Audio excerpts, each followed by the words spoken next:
top fives of this week. What a So segue. we You are said going what a to, transition.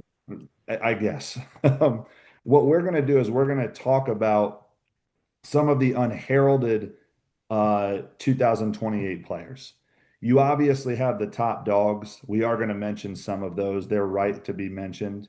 But we're also going to talk about who we believe are going to step up in the class of 2028 for their respective schools this year. So I'll let you kick it off. I did make an audible last minute. I will tell you that when we are offline. It is what it is. Don't be mad at me, but you'll understand why. Typical behavior from you. All I'll right. start. I'll start. It's in no particular order. These were guys that we just discussed. We thought Impact 2028's worth talking about. I'll lead off with Kari Coleman. I don't know that there's a whole lot more I can say about this Ooh-wee. guy that I haven't already written. Right. He's one of the most impressive guards that I've seen in the last few years. He's really just showing the full toolkit with size, athleticism, playmaking ability, scoring prowess. He really Right. has everything you want. Great instincts defensively. He's really just scratching the surface. Now he's at West Charlotte, immediate contender. They weren't even mentioned in our 3A public thing or whatever they are now. But Kahari Coleman Well arguably done. probably is going to be in the running for the number one spot in the state. Yeah. Obviously Xavier Hall is worth mentioning too. Now that Mason Collins is gone, I think he had that spot arguably locked up. But now Kahari Coleman, arguably the top player in the state for his class, leading West Charlotte.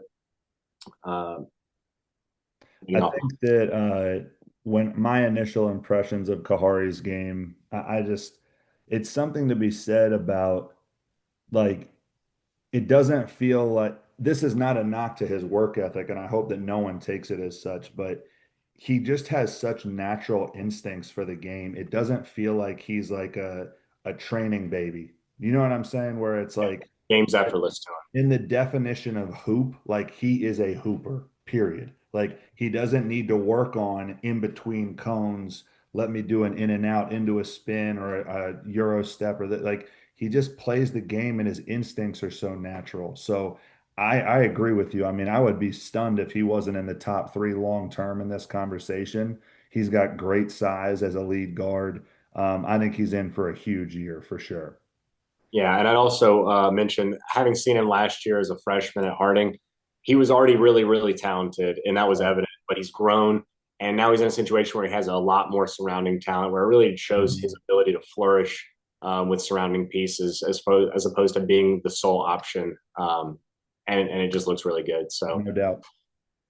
I'm going to go a little off the wall here with my list, and I hope that people stay with me. The first person I'm going to discuss is Mason Murphy from Eastern Alamance High School. And the reason I'm going to discuss Mason is because having seen him play for the last 2 years and to see his maturation, the fact that now he's a legitimate 6'4", 6'5", and still growing. I think he's grown probably 2 or 3 inches since last year. So when you start thinking about him growing into his potential, and then with the Bulldogs this summer, what I really liked having seen him in a few events was he's starting to get more physical. He's starting to match the nature of what that team does. Their head coaches do a phenomenal job of emphasizing toughness with all of their players. And Mason being one of those guys who's the more skilled of that group, when he marries those two things, I think his potential is going to be really great. Parrish Walker is an incredible head coach. He is not talked about enough in the state of North Carolina. I think that he's going to build something very special at Eastern Alamance in the future, and Mason is a big part of that right now. yeah, really well said. I mean, Mason, you can see his growth over the last few years.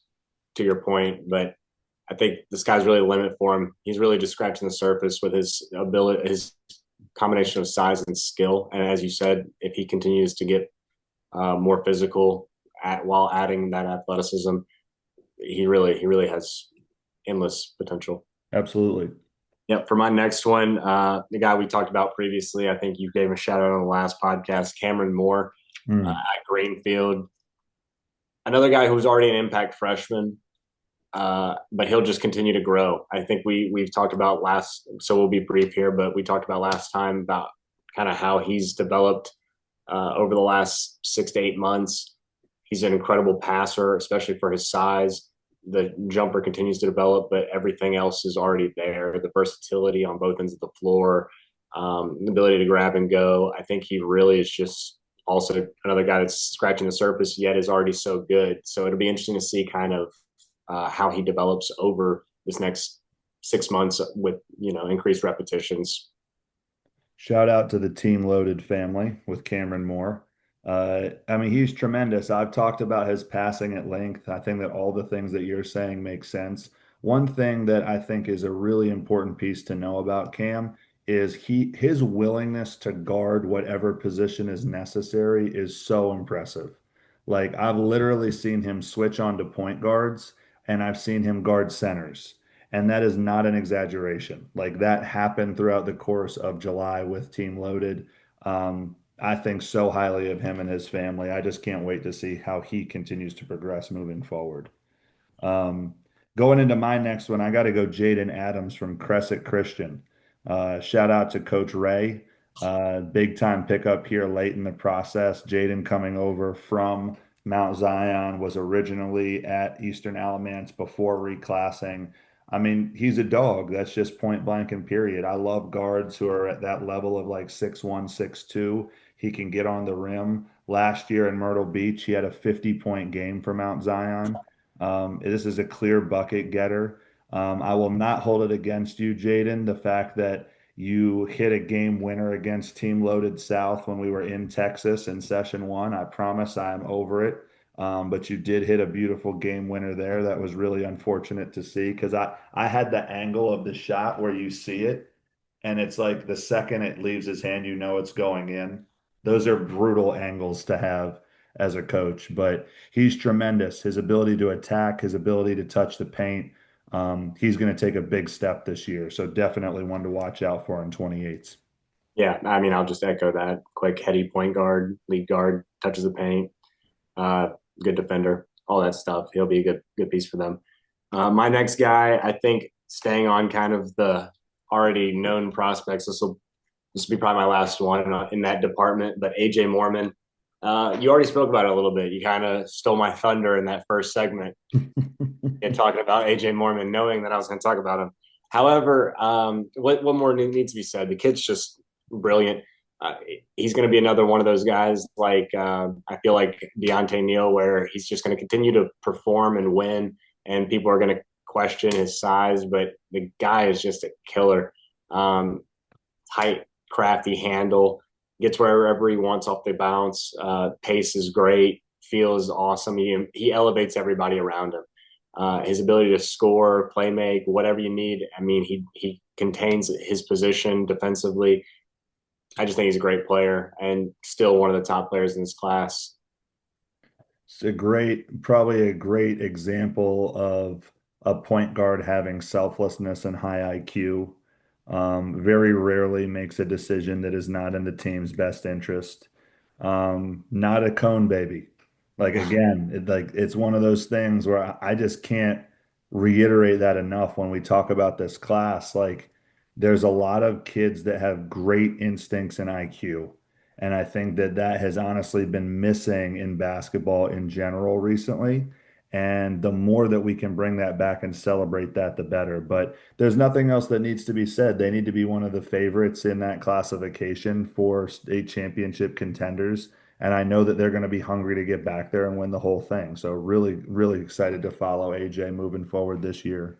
My next one is going to be Dyson Britt from Gaston Day. Um, Tough as nails, another team loaded guy. Um, does a tremendous job of getting to the paint, like one of the absolute best at that, and is an extremely underrated shooter. What was so impressive to me about Dyson, having seen him play so many times this summer, was just his willingness to guard. He guards really well on the perimeter. When we played the Strictly Business Ballers in the July live period, I mean, we put him on Chase, and like Chase got what he wanted at times, but Dyson also was like, he's not backing down from him. And I think that says a lot when you talk about a 2-year disparity and you talk about Dyson playing up 2 levels to be in the 17 and under division. So I think he's on a track that is going to be really, really positive there. I think Gaston Day is a sleeper team in 2A. So again, you're not surprising me. Like, sorry. Like, I do my homework. So for them, I know that they're going to have some really good things going on, but he is going to be the leader of that, which I'm excited to see. Yeah, and his brother was a great player, Chris Britt, and Hmm. obviously he's got a great coach now in Darion. Really, really excited to see what he's going to become. For my fourth option, I have Roman Solheim. A lot of people might not know about him. Uh, Killer. Northwest Guilford, 6'6" forward with guard skills. I love how hard he plays. His instincts are natural on both ends of the floor, but like I said, versatile forward, kind of can handle the ball, score from multiple levels, create for others. Just has a really great feel for the game. And again, guy that's just kind of tucked away, played for CP3 EYCL this last year. Uh, and I think he's just a guy that's going to continue to grow. He'll be one of the top players in this class, possibly come their senior year. I mean, again, like another kid where the versatility, like you said, is just so evident. Um, Gotta love kids like that who can kind of do it everything forwards, and a great passer, like not dissimilar from Cam Moore and kind of his skill set and the way that he approaches the game of basketball, which I think is great. The benefit for him is, I think, a more polished shooter, like someone who can really handle and like get himself in the positions to be successful there. The next one I'm going with is Jeremiah Harper, Jay Harp. I mean, again, another loaded guy. There's a reason that I'm doing this strategically, and it's going to come to our third section and third segment. So Jeff is already aware of what that will be. But Jay Harp transferred to Trinity Christian School in Fayetteville, immediately took on a leadership role.